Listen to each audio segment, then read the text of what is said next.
জামুরিয়ায় ECL এর কোরিয়ারিতে ধস নামে মৃত্যু হয়েছে একজনের। ধসের জেরে বেশ কয়েকজনের আটকে থাকার আশঙ্কা করা হচ্ছে।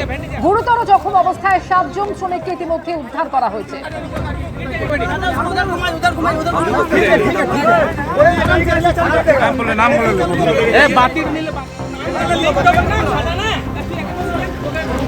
ছবি দেখতে পাচ্ছেন, ইতিমধ্যেই 7 জন শ্রমিককে উদ্ধার করা হয়েছে, তবে এখনো বেশ কয়েকজনের আটকে থাকার আশঙ্কা করা হচ্ছে।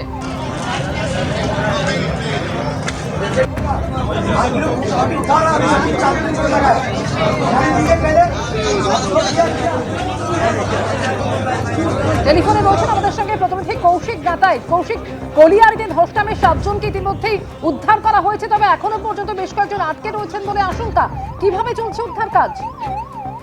দেখো, যেটা ইসিএল এর আধিকারিকের সাথে কথা বলে লাস্ট আপডেট যেটা পাওয়া গেল সেটা হচ্ছে জামুরিয়ার যে পরাশিয়া কোলিয়ারিতে যে দুর্ঘটনাটা ঘটেছিল সেই ঘটনায় যারা আটকে পড়েছিলেন তাদের প্রত্যেককেই এই মুহূর্তে উদ্ধার করা সম্ভব হয়ে গেছে এবং এই ঘটনায় 1 জন শ্রমিকের মৃত্যু হয়েছে এবং বাকিরা কয়েকজন আহত রয়েছেন, কিন্তু সেই আহতের সংখ্যাটা কত তা কিন্তু স্পষ্ট করে বলতে পারছেন না ইসিএল এর আধিকারিক। তার কারণ হচ্ছে আহতদের কাউকে দুর্গাপুরে, কাউকে আবার ইসিএল এর নিজস্ব যে হাসপাতালগুলি রয়েছে সেখানে ভর্তি করা হয়েছে।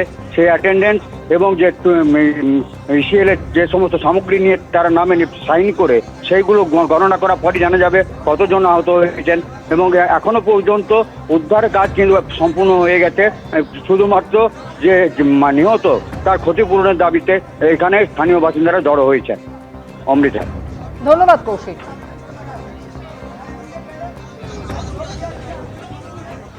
কলকাতা পুলিশের ডেপুটি কমিশনার শান্তনু সিনহা বিশ্বাস অবশেষে তিনি আজকে ইডি দপ্তরে হাজিরা দিলেন। সিজে কমপ্লেক্সে আজ সকালেই তিনি পৌঁছে যান, সঙ্গে ছিলেন আইনজীবীরা।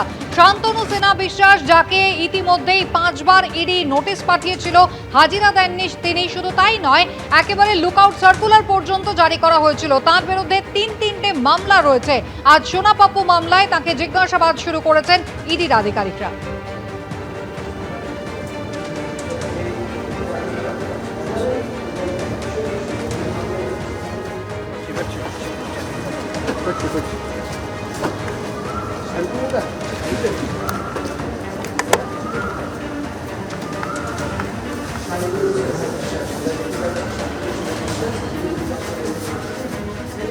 অবশেষে ইডি দপ্তরে হাজিরা দিলেন কলকাতা পুলিশের ডিএসপি শান্তনু সিনহা বিশ্বাস। আমরা দেখতে পাচ্ছি শান্তনু সিনহা বিশ্বাস তিনি ইডি দপ্তরে এসে পৌঁছেছেন এবং এই মুহূর্তে তিনি ইডি দপ্তরে যাচ্ছেন। শান্তনু সিনহা বিশ্বাস, তাকে একাধিকবার নোটিশ পাঠানো হয়েছে এবং শান্তনু সিনহা বিশ্বাসকে এর আগে সোনাপাপ্পু মামলায় নোটিশ পাঠানো হয়েছে। শান্তনু সিনহা বিশ্বাসকে এর আগে এনআরআই কোটায় যে অ্যাডমিশন হয়েছিল সেই মামলায় নোটিশ পাঠানো হয়েছিল।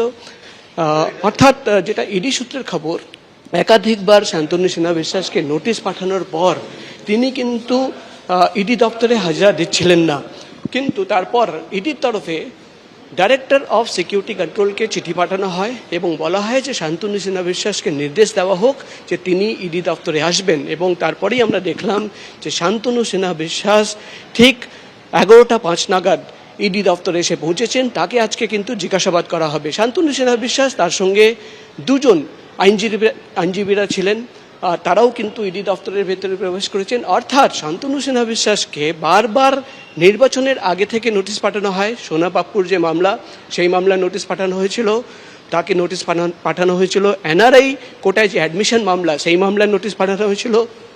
তাকে নোটিশ পাঠানো হয়েছিল বালি পাচার মামলায়। এবং 3টে মামলায় শান্তনু সিনহা বিশ্বাস বারবার জানাচ্ছিলেন যে তিনি হাই প্রোফাইল সিকিউরিটি অ্যারেঞ্জমেন্টে ব্যস্ত রয়েছেন, কিন্তু তারপরেই security control director of security কন্ট্রোলকে চিঠি পাঠানো হয় এবং তারপর আমরা দেখতে পাচ্ছি শান্তনু সিনহা বিশ্বাস ইতিমধ্যেই ইডি দপ্তরে এসে পৌঁছেছেন। এবিপি আনন্দ, এগিয়ে থাকে, এগিয়ে রাখে।